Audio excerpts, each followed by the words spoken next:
Siya ba yung sinasabi mong lalaki? Bakit meron siya kayakap na babae?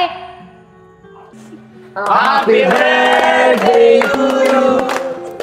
Happy birthday! Ano, Sep? Dito na kami, ha? Uuwi na ako sa probinsya namin. Baka hindi na ako bumalik dito. Salamat sa inyo, ha? Dahil sa inyo, naging masaya ako. Tara na. Juliet, mag-iingat kayo.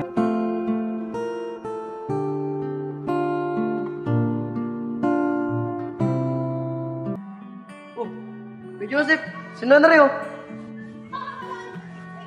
Uy mga tol, nandiyan na pala kayo. Nasa si Juliet, may bibigyan ko regalo sa kanyo. Si Juliet, wala na siya. Umuwi na ng probinsya. At hindi na siya babalik.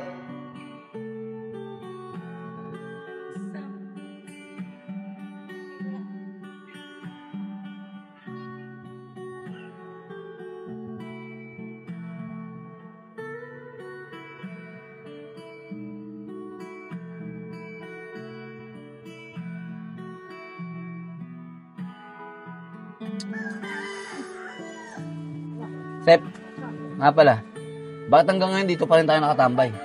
Eh di ba, wala na si Juliet dito? Eh paano kung biglang bumalik si Juliet? Hayaan niyo muna. Mga 1 linggo. Kapag hindi pa rin bumalik si Juliet, tsaka na tayo umalis dito. Vince, kayo mo na. Ikaw na kayo, magsabi. Ikaw na. Maya na, hanap pa akong tiyempo. Hoy, kayong dalawa, anong pinagbubulungan niyo dyan? Wala yung Kuya Enad. Wala akong ano eh. Mga tol. Ay tol, tara, lakad-lakad muna tayo. Teka lang. Ba't parang iniiwasan niyo ako? Gusto ko lang na may tanong sa inyo kung nandiyan na ba si Juliet. Parang biglaan naman kasi yata yung alis niya. Hindi man lang siya nagpaalam sa akin. Teka nga, di ba dapat kami nagtatanong sa'yo? Bakit bigla na lang umalis si Juliet? Di ba kayong huli magkasama? Ano ba talaga nangyari? Oo nga, tama sa Enad. Bakit ba umalis si Juliet? Oh, bakit ako? Nagulat nga ako na biglang umalis si Juliet na hindi man lang nagpaalam sa akin. Sabi sa amin ni Juliet, pinaasa mo lang daw siya. Akala niya gusto mo siya. Yung pala, may gusto kang iba. Sigurado ako nasaktan yun, kaya yun umalis. Siguro nga, Sep. Nagmamaang-maangan pa to. Baka naman may nakita siyang mali sa'yo. O kaya baka may nakita siya na may kasama kang iba. Umamin ka na. Oo nga, umamin ka na. Ay, baka nga. Mga tol, ganito kasi yan.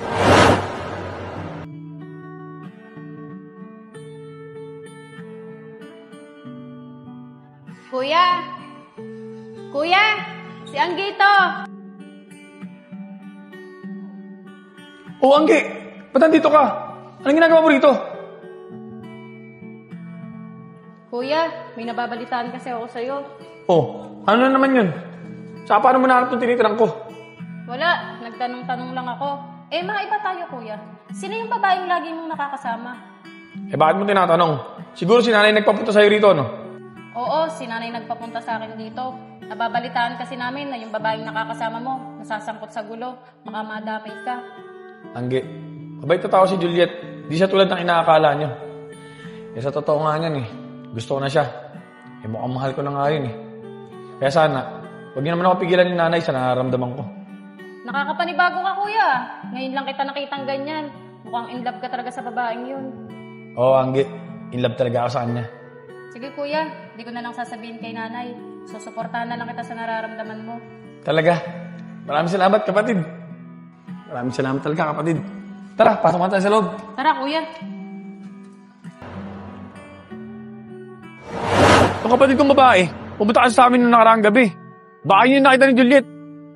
Yun naman pala Dapat, mapaliwanag mo yan kay Juliet pag nagkita ulit kayo. Para naman, mapaliwanag mo yan sa side mo. Maling akala lang pala ang lahat. Mahirap yan. Sabi pa naman ni Juliet, baka di na siya bumalik dito.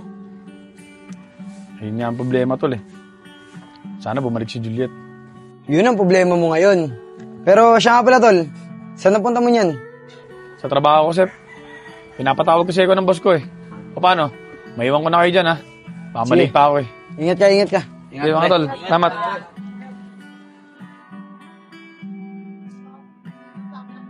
Sep, ang saklap pala na nangyari kay Andre tsaka kay Juliet, ano? Ang sweet pa naman nila nung nakaraan. Kaya nga kinikilig pa nga kami dalawa sa kanila Wala na tayong magagawa, nangyari na umasa na lang tayo na sana bumalik pa si Juliet. Tama ka dyan, Kuya Joseph. Sana nga bumalik pa si Ate Juliet. Babe, sigurado ka ba sasama ka sa akin sa probinsya? Matagal-tagal akong madidestino doon. Hindi mo makikita mga kaibigan mo. Okay lang yun, babe. Naiintindihan naman ako ng mga kaibigan ko eh. Tsaka gusto ko rin naman talaga sumama sa'yo. Para naman mag-aalaga sa'yo. Maraming salamat, babe ha. Kaya mahal na mahal kita eh. Tara na, babe. Para makapagpaalam na ako sa mga kaibigan ko. Tara, babe. Uy, Sid, saan punta? Ay, sir. Magandang hapon po. Sir, maganda mo, sir.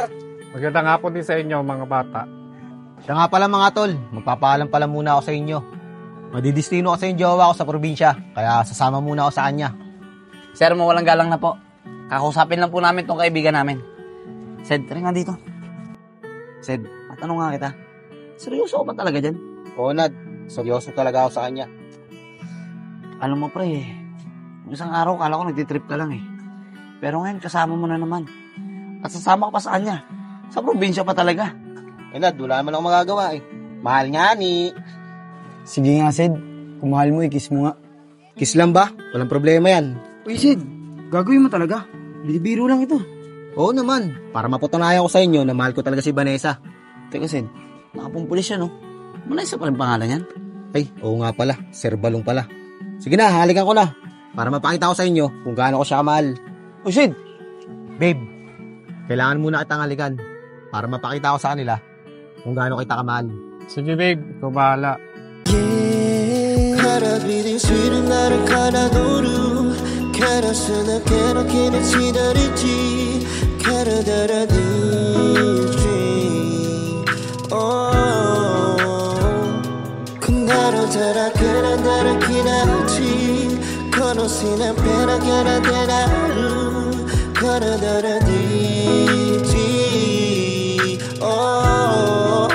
Ano?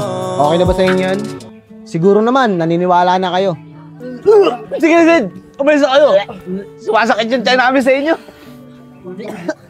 Tibay na sigmura mo, sir. Dito na kami. Ingat na, ingat!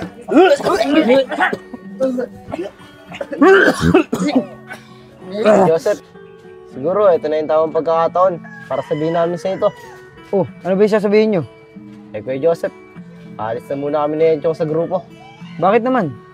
Mag-aaral na kasi kami. Malapit na kasi magpasukan. Kuya Enad, maraming salamat sa pagtanggap sa akin sa grupo mo. Saka masaya din ako na ikaw naging leader ko. Pero Kuya Enad, kailangan ko muna unahin yung pag-aaral ko eh. Sana maintindihan nyo. Kami rin po, Enad. Mag-aaral na rin po kami. Maraming salamat po sa inyo dahil nakasama po namin kayo. Kuya Enad, ako rin po. Magpapaalam na. Mag-aaral na din po ako. Maraming salamat po sa inyong dalawa ni Kuya Joseph Kuya Enad, ako rin po. Papaalam na. Kuya Joseph, maraming salamat din po sa inyo. Ganun ba? Wala naman problema sa akin yun eh. Halos lahat pala kayo mag-aaral na. Gusto ko malaman nyo na masaya ako sa mga naging decision nyo. At saka, proud na proud ako sa inyo. Kuya Enad!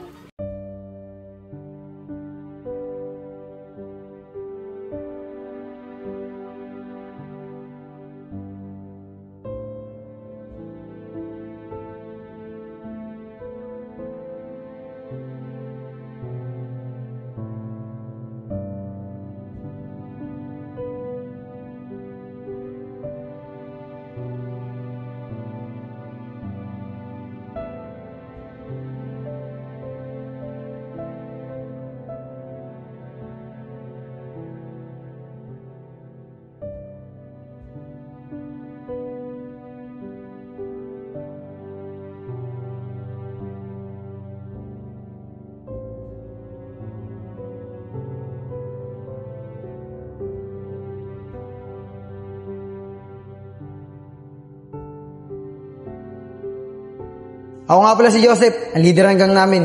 Sana maging maayos ang pagiging magkaibigan natin. Ako naman si Enad, ang leader sa amin.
Mas lalo ako nalungkot sa nangyari sa atin.